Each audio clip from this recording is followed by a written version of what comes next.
Alors, comme nous avons déjà fini les rappels sur la partie précédente, il est maintenant temps pour commencer les nouveaux chapitres que nous allons exploiter aujourd'hui. Ces chapitres ici parlent des détails sur la perspective. Alors, il y en a beaucoup de catégories de perspectives, raison pour laquelle nous allons commencer par les notions introductives. Avec les notions introductives, nous allons démarrer directement avec l'introduction. Dans l'introduction, essayons de parler de la définition. Comment vous définissez les mots perspective? Oui.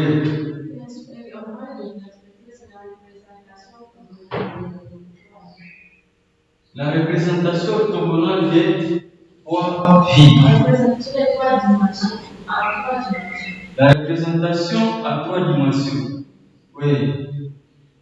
Est-ce qu'il n'y a pas un opposant, ou soit quelqu'un qui peut faire un ajout pour améliorer ce qui vient d'être dit? La représentation en trois dimensions. C'est ça. Vous avez dit, c'est presque ça, mais c'est pas ça. Oui. Chers amis, ça c'est un mot qui essaie de compliquer les gens. Mais quand même, il a donné quelque chose de bien. Laissez-moi donner l'expérience. Nous avons ici des chaises. Nous regardons ça tel que ça se présente devant nous. C'est ça même la définition de la perspective.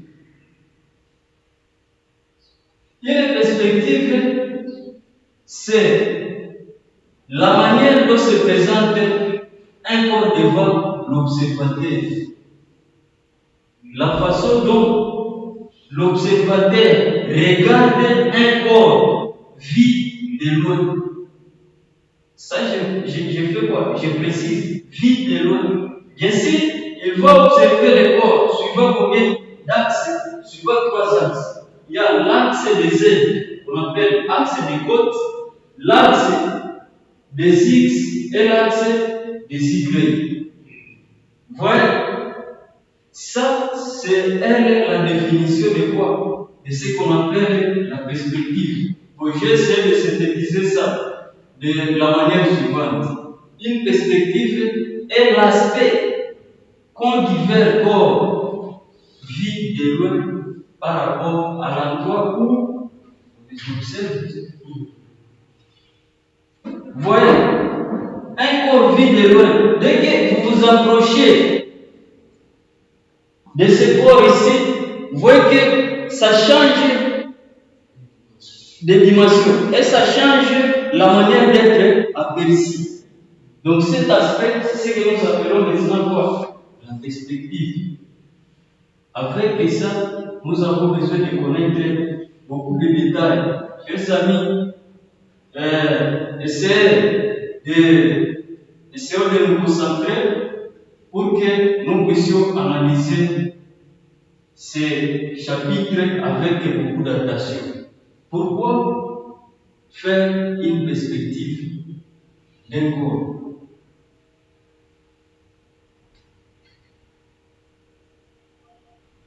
Bon, c'est dans le but d'avoir quelques détails sur ce qu'il y a dans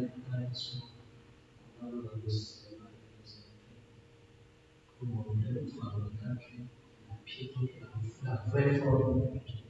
La vraie forme de la pièce. Et d'autre part, la perspective nous aide à bien visualiser la chose. Par exemple, lorsque je me tiens ici, je ne pas voir ici, mais lorsque je mets ça en perspective, donc, on fait la perspective, comme vous êtes en train de le dire, pour essayer de présenter un aspect tridimensionnel de l'objet. Lorsqu'on regarde l'objet suivant, une certaine inclinaison, nous constatons qu'il y a variation du point de mesure d'abord. Alors, les coefficients de modification de ces différentes valeurs, ça sera un coefficient qui est à faire quoi? À connaître très bien. Les autres laquelle ici, pour détailler très bien ce chapitre, nous avons besoin de connaître l'idée sur ce qu'on appelle les projections axonométriques. Projections axonométriques. Alors, ces projections ici, axonométriques, pour bien les analyser, nous avons aussi besoin de connaître les rapports de réduction. Ces rapports de réduction ici, en perspective, c'est un élément très très important, puisque vous voyez que ça dépend des axes que nous sommes en train de faire quoi d'utiliser. Pour que nous puissions réussir à regarder quoi? L'objet suivant ces trois axes. Quels sont ces axes et comment trouver ces rapports de réduction? Suivant l'axe des x, les rapports de réduction, plutôt le coefficient de réduction que nous serons en train d'utiliser, ça sera représenté par la lettre P. Ça, retenez très bien. Suivant l'axe des x, nous disons que le coefficient utilisé, ça sera quoi? P. Suivant l'axe des y, le coefficient que nous allons utiliser dans ce module sera désigné par qui? Suivant l'axe des côtes, le coefficient de réduction que nous allons utiliser sera représenté par la lettre R. Voilà. Alors, ces coefficients-là dépendent des axes, ou plutôt de l'axe dont nous ciblons. Voici la formule pour trouver quoi? Pour trouver ce coefficient de réduction. Voici la relation que j'explique au moins ici. Nous avons par exemple un corps que nous voulons analyser. Ici, nous avons l'axe de Z, l'axe des X et l'axe des Y. Ces axes sont visibles physiquement. Oui. Puisque lorsque nous sommes dans cet auditoire ici, vous voyez que l'axe des Z est là. L'axe des X est là. Et l'axe des Y est là. Ça, c'est réellement visible physiquement. Alors, avec ces axes, nous mettons un objet ici, comme ça. Cet objet, si vous voyez très bien, l'objet a des points. Ça, c'est A, ça, c'est B, ça, c'est C, ça, c'est D. Lorsque nous envoyons l'image de cette face ici, sur l'écran qui se trouve quelque part ici, vous voyez, nous aurons toujours même inclinaison de ces axes. Nous aurons l'axe de côte Z, nous aurons l'axe de quoi? L'axe des X, l'axe des Y, même inclinaison. Y. Alors, qu'est-ce que nous commençons à faire? Nous commençons à projeter parallèle. Nous projetons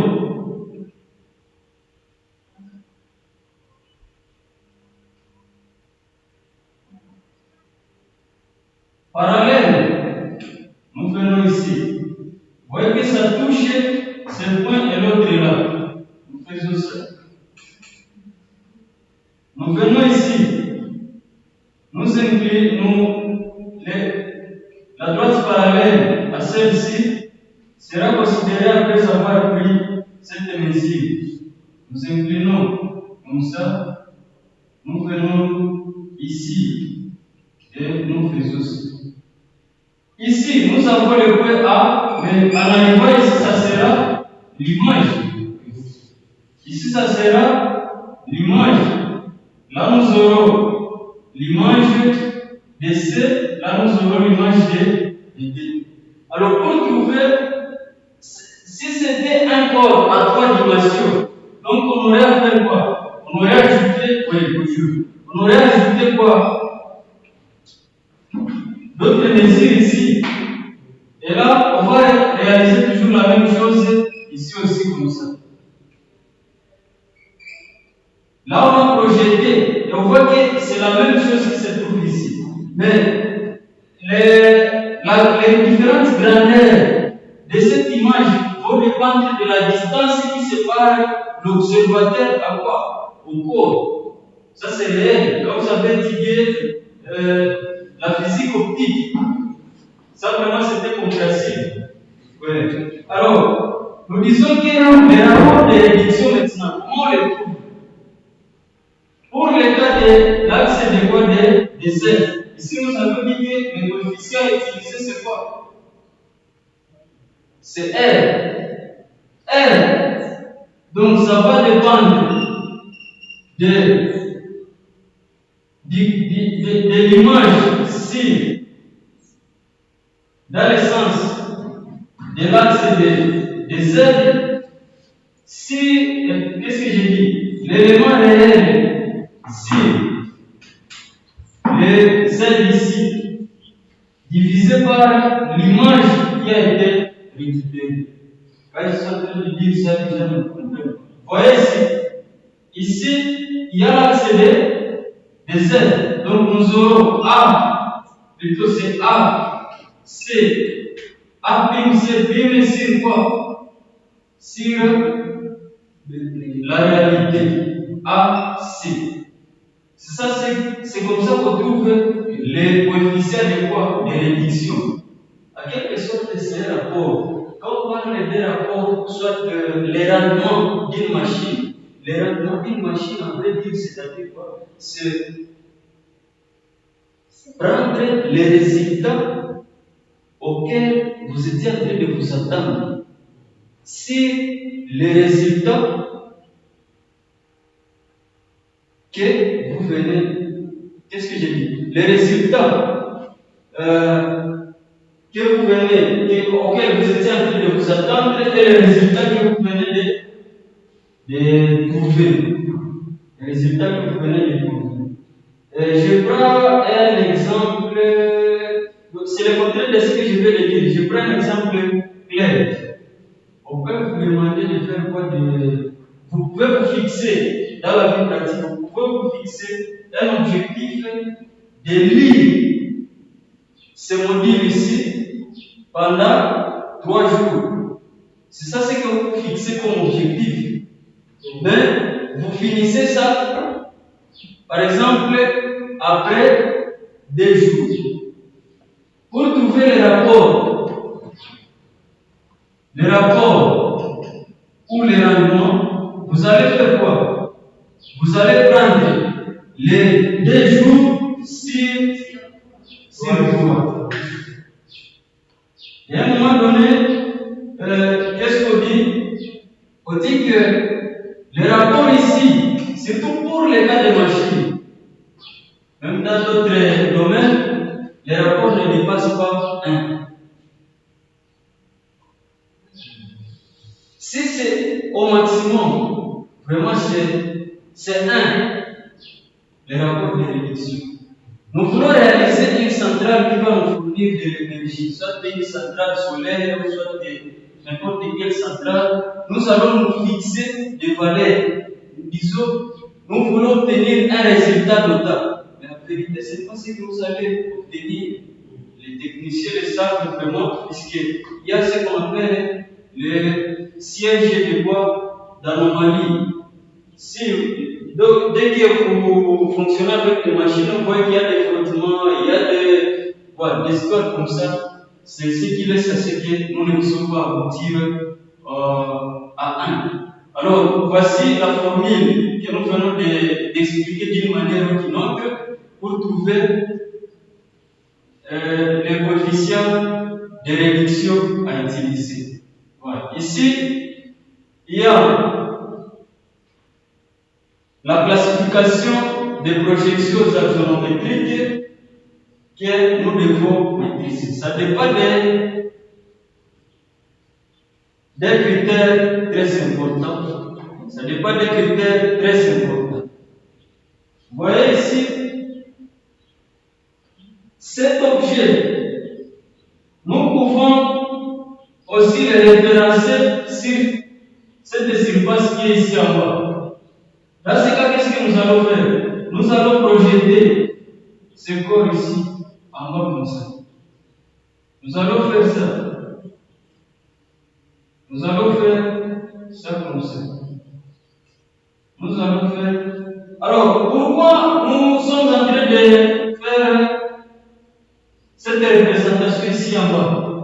C'est puisque nous aimerions au moins vous montrer que ce corps, dès que ça se trouve ici, on voit qu'il y a des distances qui sont bien connues ici par rapport aux axes. Vous voyez, il y a des distances qui sont bien connues. Et il y a au moins des notions très importantes que nous aurons analysées à détail à la suite de ce travail. Alors, les deux types de projections qui sont les deux classes plutôt de projections qui sont utilisées, il y a la projection axonométrique oblique et cette projection ici est caractérisée par l'inclinaison. Donc ici, il y a en fait un angle droit qui sépare les triangles obtenus par la projection et l'objet. Voilà, ici, avec cette projection ici, l'autre appellation qui est souvent utilisée, c'est ce que nous appelons la perspective cavalière. C'est le terme qui est souvent utilisé. Alors, c'est quoi une perspective cavalière? Si on peut se permettre de demander la définition. Cavalier, oui. On peut encore parler quelque chose sur ça. Oui.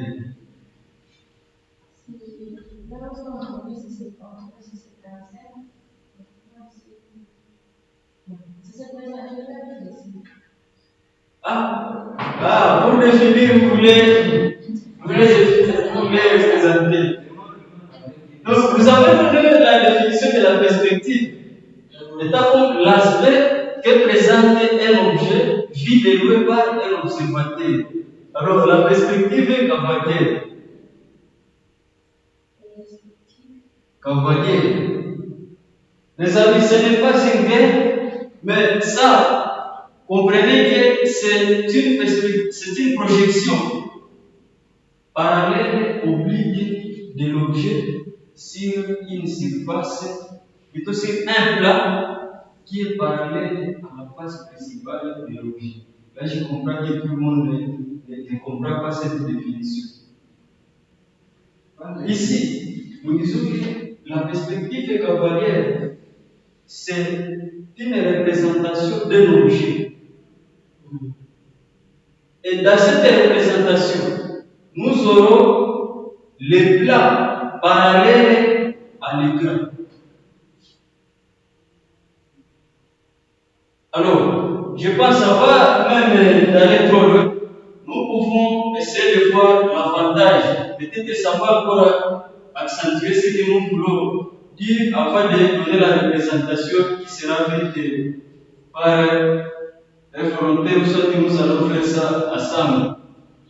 Cette perspective ici, son avantage est que c'est facile à réaliser et vous trouverez que c'est trop simple. C'est facile à réaliser. Oui, c'est facile à réaliser.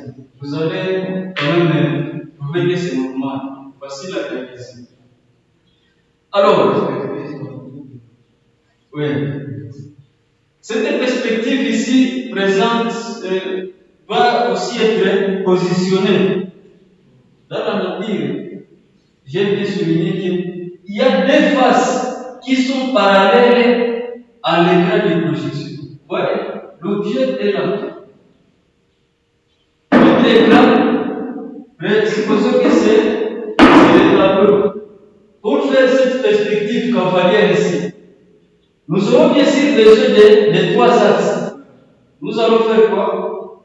Vous allez remarquer que l'objet, nous allons le placer de sorte que nous puissions voir trois axes. Là, vous les regardez. Qu'est-ce que vous remarquez? Il y a vous, par rapport à vous là-bas. Vous allez trouver que cette face et l'autre face ici sont parallèles à l'écran. Donc cette perspective ici, c'est la perspective qui est comment? Qui est oblique ou soit cavalière. Voilà, les détails, nous avons essayé de les donner, mais l'illustration sera moins très importante. Il y a un écran ici, il y a un écran, il y a l'objet que nous voulons représenter. Vous allez constater que la face ici et l'autre là sont parallèles à notre écran. Voilà. La ligne ici et les deux lignes ici sont comment? Sont parallèles. Attention, vous avez souligné que les mesures seront modifiées. Ces mesures ici, vous avez dit qu'il y aura une modification des mesures. Mais comprenez une chose, pour cette représentation, lorsque vous voulez représenter une autre perspective ou un autre corps quelque part ici, ou une face, si vous aviez la première face ici, vous voulez obtenir la deuxième face, les lignes que vous allez utiliser ici, on les appelle des fouillantes. Oui, ça on appelle fouillante. Il y a un autre terme qui est aussi utilisé, mais la plupart des documents appellent ça comme fouillante. Oui.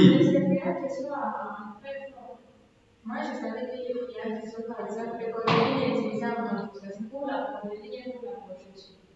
Soit très continu fin. Oui. C'est pourquoi je vous ai dit appliquant une image de quelque part, vous pouvez trouver des erreurs pareilles. Oui. Ça, je n'avais pas. Vraiment, ce n'est pas moi qui avais fait la réalisation de ça. J'ai piqué ça de quelque part. Raison pour laquelle vous voyez qu'il y a une erreur qui se présente au niveau de la. Mais les fouillantes là sont exécutées à très continu, puisqu'ils sont des lignes modifiables. Voilà. Alors, qu'est-ce que j'ai dit? Ici, nous retenons les angles. Les angles. Il y a combien d'angles? 3 angles. Il y a cet angle ici. Il y a cet angle. Il y a l'autre angle ici. Ne les confondez pas. Puisque pour notre objet ici, vous voyez que ces angles sont là. Donc, l'autre ici.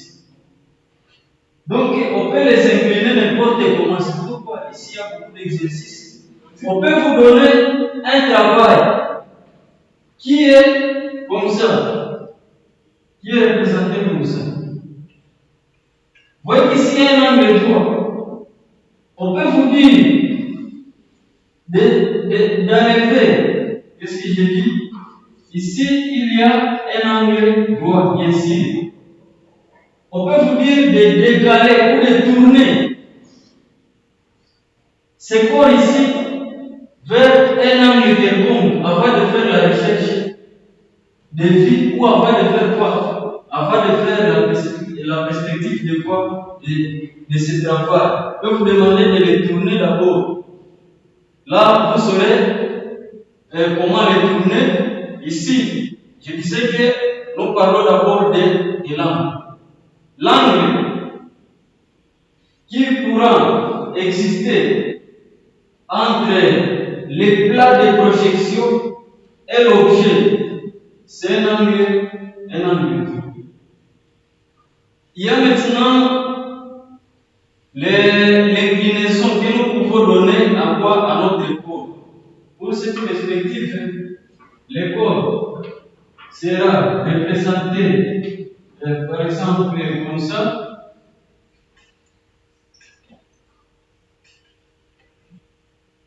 Comme 3 dimensions, nous allons incliner ça. Soit comme ça, regardez. Alors, cet angle ici, on peut prendre soit 60 degrés, 45 degrés, ou soit 30 degrés. Pour cette perspective, mais comprenez les choses.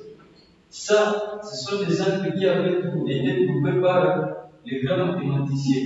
Ils avaient dit que pour bien voir un objet à 3 dimensions à l'aide de la perspective cavalière, sont là les angles qui sont souvent utilisés.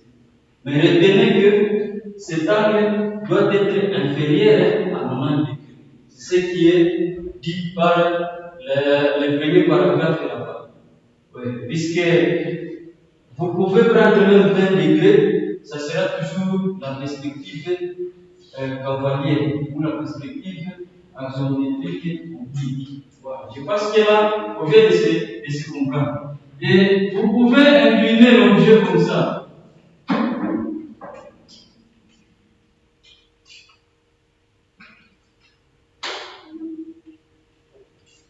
Ouais.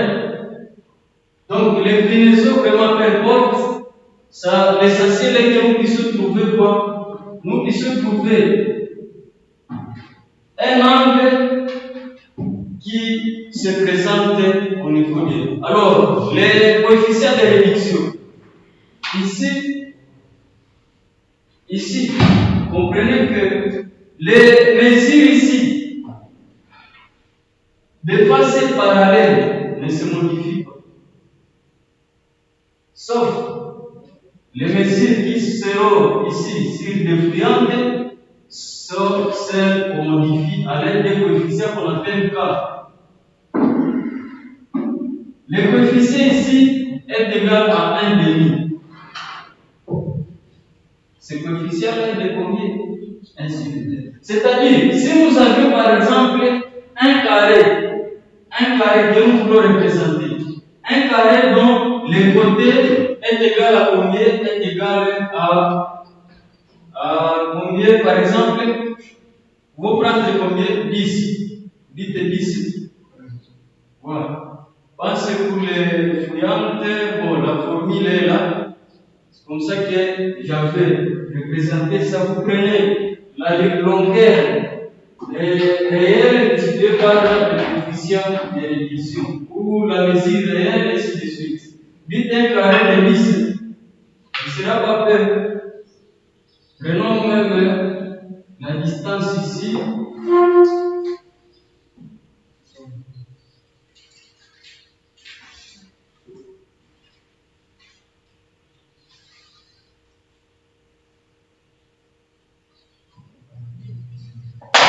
Nous pouvons mesurer maintenant. Ici, nous avons, par exemple, 30.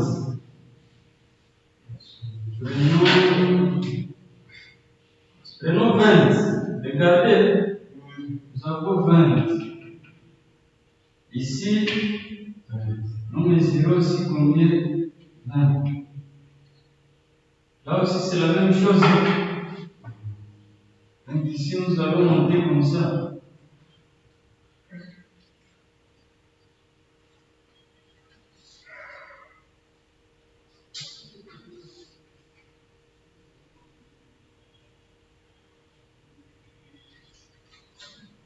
Alors, la deuxième opération que nous allons faire, c'est laquelle? Pour représenter ça par une perspective qui est axonométrique. Qu'est-ce que nous allons faire comme deuxième opération?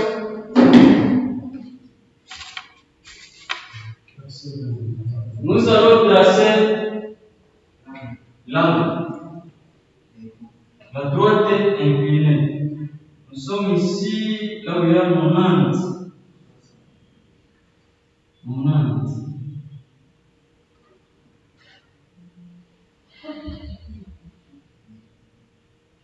Avec ces 90 degrés, nous avons dit que nous pouvons prendre soit 60 degrés, 45 degrés, 30 degrés. Souvent 30 est plus utilisé. 30 degrés, j'ai dit que c'est plus utilisé. stylisé. Donc c'est la même chose que nous allons faire même ici au-dessus. Qu'est-ce que nous faisons? Nous glissons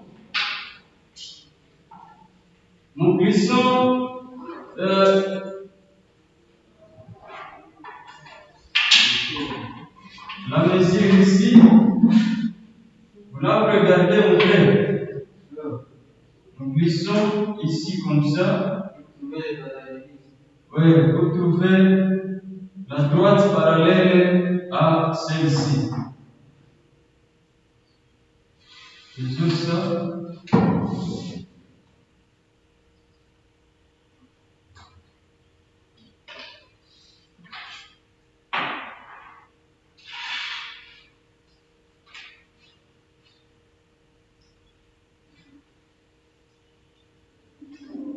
La même chose, nous faisons ça ici.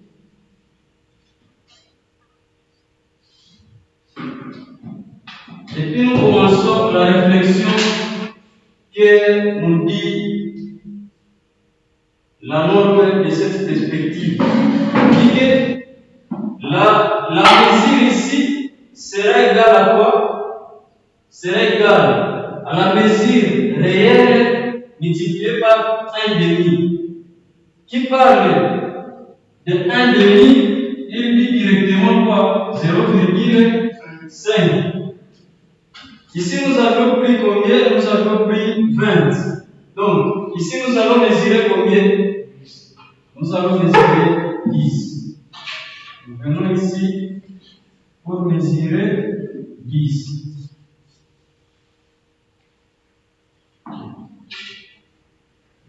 Ici aussi, nous allons mesurer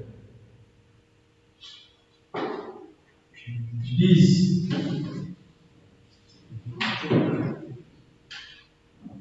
Là aussi, nous allons mesurer combien? 10. Quelqu'un regarde. Nous venons de trouver que les lignes qui ont subi des modifications, ce sont des lignes qui se trouvent en train de faire la liaison de ces différentes faces. Les mesures. La mesure ici n'a pas subi une modification. Et l'autre mesure ici n'a pas aussi subi quoi? La modification. C'est ça ce que nous dit les propriétés de la projection. Cavalier vous dit que toutes les lignes qui sont parallèles au plat de projection gardent leur mesure propre.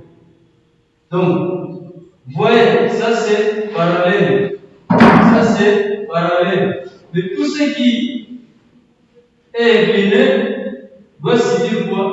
Une modification à l'aide de la formule qui se trouve là-bas.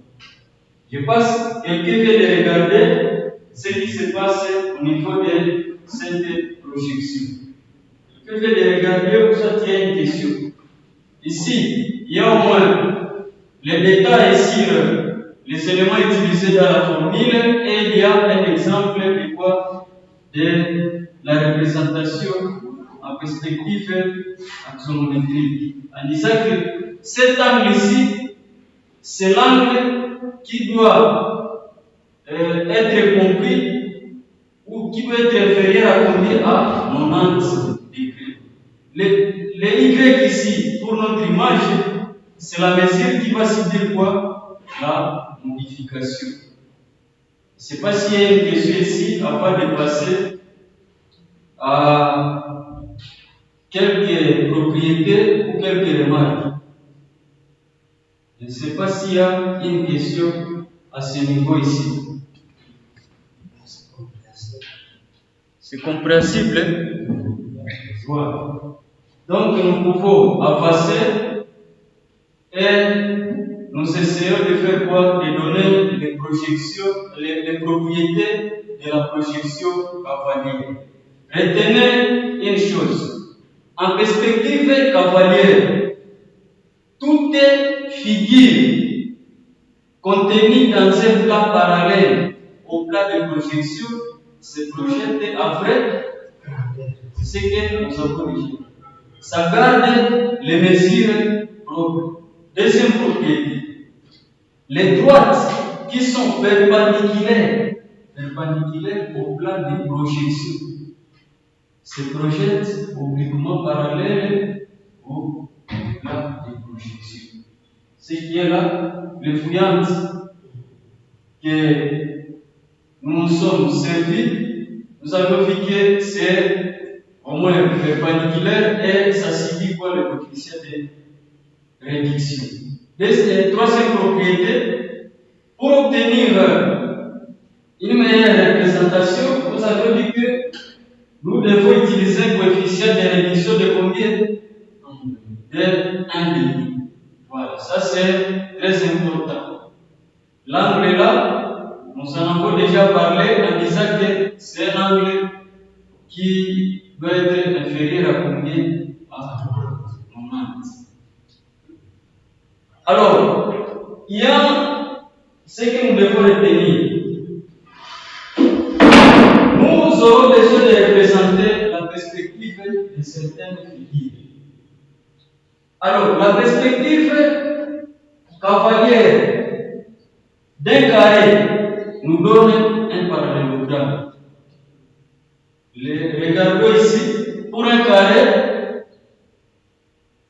la propriété nous dit que la perspective cavalière d'un carré ou d'un rectangle nous donne quoi? Un parallélogramme. Voyons au moins l'illustration ici en haut. Nous avions quoi? L'image est déjà là. Nous avions un carré. Au fait, la perspective cavalière, nous trouvons quoi? Un parallélogramme qui possède les grands diamètres et les. C'est comme ça que vous le dites. La grande diagonale et la petite diagonale. Ça me fait un bruit. Alors, la perspective cavalière des carrés, nous en avons déjà parlé en disant que ça nous donne quoi? Ici, je vais changer ces deux cercles. Ça nous donne l'ellipse. Oui. Nous avons un cercle. Nous allons obtenir quoi? L'ellipse. Ça, on va vous détailler dans la partie suivante. Ça, je vais donner, pour les gens qui sont vraiment présents à l'auditoire, je vais donner le processus pour essayer de tracer quoi? L'ellipse. En disant qu'il y a plusieurs méthodes qu'on a souvent utilisées pour tracer l'ellipse. Mais nous allons travailler avec l'ellipse avec la méthode des 8 points. 8 points. Mon frère, l'ellipse, c'est le cercle là qui nous a créé pour hier lorsqu'on était en train de parler de l'aspect. Le cercle nous a créé, l'aspect nous a créé. Oui. Alors, voici l'illustration. Vous voyez dans notre carré là, nous y insérons quoi? Un cercle. Lorsque nous venons de nous présenter là où il y a le parallélogramme ici, vous allez remarquer qu'il y a la présence de quoi? De l'ellipse. Est-ce que vous allez réussir à dessiner votre cercle là avec ce vraies grandeur au niveau du parallélogramme?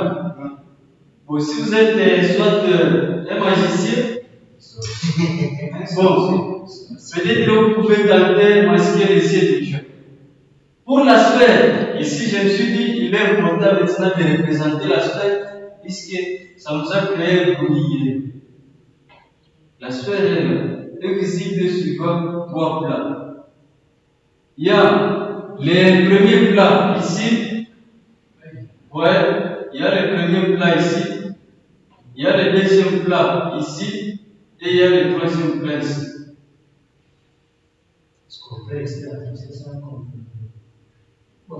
C'est pour cette raison que nous aurons détaillé très bien la manière dont on doit tracer quoi? L'ellipse. Puisque, en connaissant déjà l'ellipse sur un plat, vous allez tripler ça et vous retrouvez ici. Voilà. Sachant qu'il y a les contours, il y a ces contours ici. Ça aussi, ça va subir quoi? Une modification lorsqu'on sera déjà là. Voilà. C'est très ça. Voilà, c'était un devoir de mon côté. Voilà. Là, on venait de finir avec quoi? Avec la projection qui est oblique. Projection axonométrique oblique. La deuxième catégorie, c'est la projection axonométrique qui est comment? Qui est orthogonale. Bon, continuons avec les idées en disant que dans une projection oblique, les trois faces de l'objet sont inclinées sur les plans de projection. Mais je pense, peut-être avant d'aller plus loin, on peut commencer par donner la méthode pour tracer l'ellipse, puisque ça va nous servir dans la suite. Et là, ça va nous préparer à effectuer cet exercice ici. Voilà, ça c'est un exercice que j'ai donné à titre d'exemple pour que vous puissiez vous exercer et trouver cette forme-là. Maintenant, la perspective cavalière. Vous voyez que ça, ce n'est pas la perspective cavalière. C'est une autre catégorie de perspective. Voilà. Raison pour laquelle on va savoir si c'est sous quelle perspective avec toute précision. Voici la méthode pour tracer les lignes. C'est de vous réveiller puisque ça peut vous amener un bruit devant le format.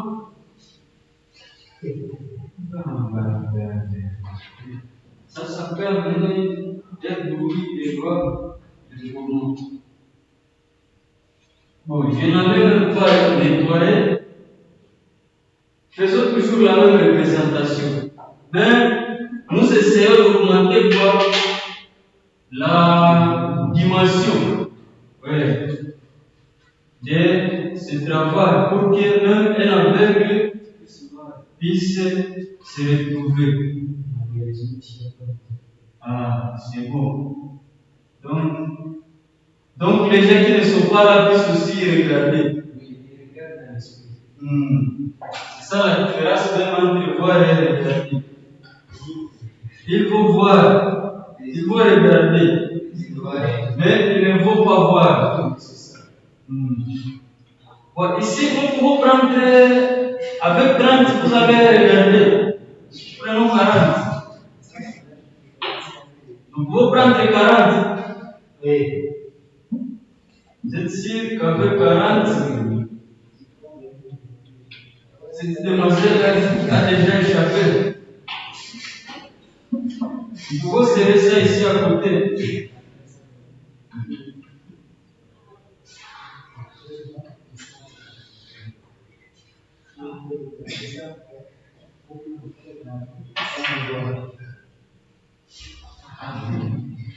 Nous donnons au moins la méthode qui pourra nous servir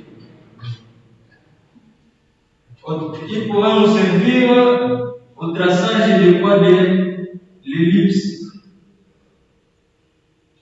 Voilà. Nous sommes là. Voilà. Ici, se pose pour voyager. Nous mettons ici 40 mm. Là aussi, la même chose. Nous prenons combien? 40 mm. Moi, je vais demander à chacun de nous de prendre son travail. Nous soit pour quelqu'un qui est plus intéressé, puisque je ne vais pas mettre ça dans le mobile. C'était uniquement pour les gens qui sont présents. Oui. Pour que le jour où nous allons amener ça, si nous puissions nous concentrer et avoir du charisme ici, voilà. Voilà. Alors ici, nous avons des mesures